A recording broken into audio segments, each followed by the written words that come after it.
What's up with y'all, man? This your boy Tez, the logistics rookie. I want to make a quick video today and really just, and talk more about my journey and how I came to, getting out of the independent courier business. And first thing I want to say is I appreciate all the support, man, from everybody in the comment section, positive or negative. I appreciate you for taking the time to look at the video, to follow my journey, and see everything that I went through. I appreciate the feedback. I'm learning a lot from your comments. Doing my homework, I'm doing a lot of studying. I appreciate everybody's input. I know I don't take the time to respond to a lot of people, and I don't never get back at people in the emails and stuff. I apologize. I just be so busy, but I just wanted to say that, get that out the way first, man. I'm not overlooking nobody. I appreciate all the support, all the love. I'm grateful, and I appreciate y'all for joining me on this journey.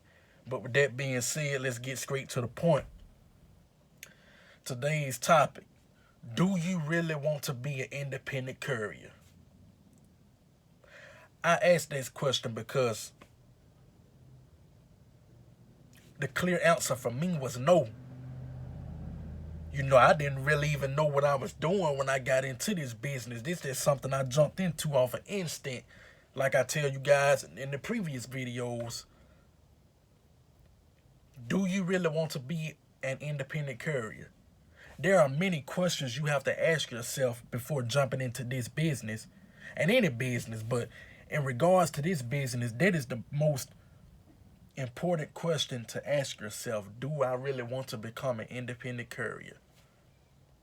Part of the reason why my business failed, it wasn't due to the industry. I know in previous videos I complained about the bad contract I had.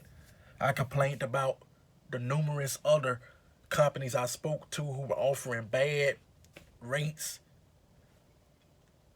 When I sat back and I assessed my situation and my journey, I came to find out, man, that I chose to fail. I chose to quit. That was all on me. Because one thing about it, man, two things for sure, three things for certain. It don't matter what you got in this world, man. As long as your hustle is strong, you can make money with it. And that's what it boiled down to with me. My hustle wasn't strong enough to survive in this industry. Because realistically speaking, in order to make a good return of investment, I wouldn't even say be successful, but I would say in order to make a decent return on your investment in this independent courier industry, you may need to be on the road more than 40 hours a week. That's just a fact. I was only working 40 hours a week every single week when I was tied up into a bad contract. I didn't pick up any extra work on the weekends. I didn't pick up any of the extra work that my company was offering during the nighttime because I simply didn't want to do it. I just didn't want to do it. I don't enjoy being an independent courier. I didn't enjoy driving that much to the point where I was willing to pick up extra shifts, extra hours, extra work. And that played a major part in my downfall. Your hustle got to be strong in this industry, as in any other industry, especially when you first getting started. You cannot expect to come into this game getting behind the scenes, hiring somebody, because you ain't doing nothing but losing money. You don't have the resources or the finances to be able to do that right off the bat. So you have to get in the wheel yourself, and you have to be on this road until you can get to that point. And that's something I didn't understand. I wouldn't say I didn't understand, but I would say I wasn't willing to do it. I just wasn't willing to do it. If you guys go back to that video, when I worked 13 hours I was with On Track that day, that new contract. Mind you guys, if you go back to that video, you clearly see that was the breaking point. You clearly can see this man don't really want to do this. This man don't really want to be an independent courier because he's not doing what needs to be done. You can just go back to that video and watch. You can clearly see. I was out there 13 hours that day, man. 13 hours. But I spent 5 hours in the warehouse tracking the packages, scanning the packages, tracking the addresses on my phone. So let's be realistic here, man. Y'all can go back to that video and you can clearly see that was the breaking point for me. That actually wasn't a bad contract. All I had to do was just figure out how to spend less time at the warehouse going forward. How can I be more efficient? How can I be faster? Tracking the packages, tracking the addresses, stacking the boxes up in order. How can I be faster doing that in the warehouse to shorten my time up from, say, like 5 hours to 2 hours? Then hit the road and be done in like 10, 11 hours.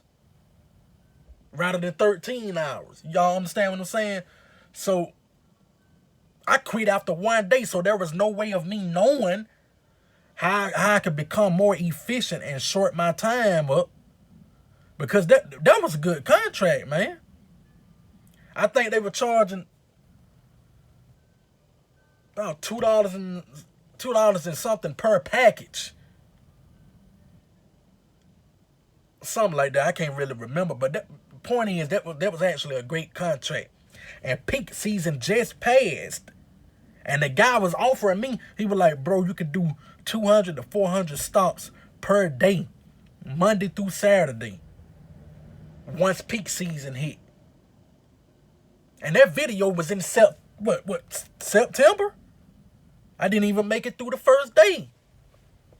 But so just imagine if I stuck with it Monday through Saturday, pulling about, let's say 10, 12 hours.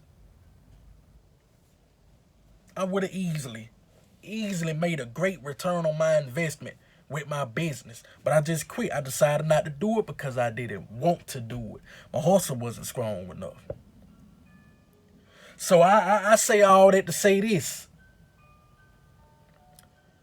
Do you really want to become an independent courier?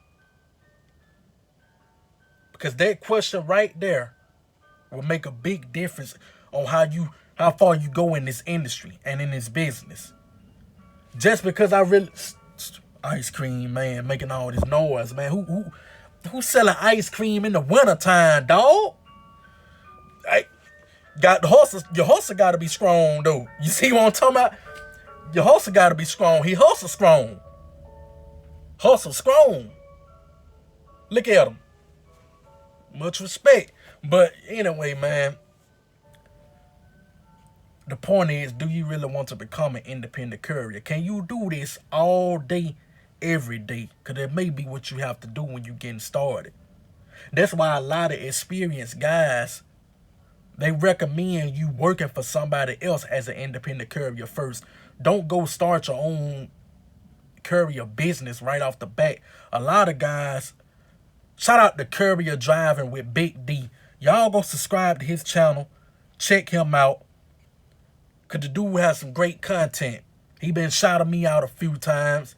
And checking my channel out. So Courier Driving with Big D, bro. He gives some great info, man. He's very knowledgeable about the business. Been in the game for a long time. So y'all go check his channel out. But I know this one thing he always mentions to people. Start off working for somebody else first before starting your own business. That way you can get a feel for it and see if you like it. And a couple of other guys, they also recommend people who are interested in getting into the courier business, don't finance your first vehicle. I say this all the time. Because you may not even last a year. Why go finance a vehicle? Because once you finance a vehicle, you are committed that I'm going to stick with this I'm gonna stick with this. But bro, you may not even like it like I did. I didn't last number 5 months.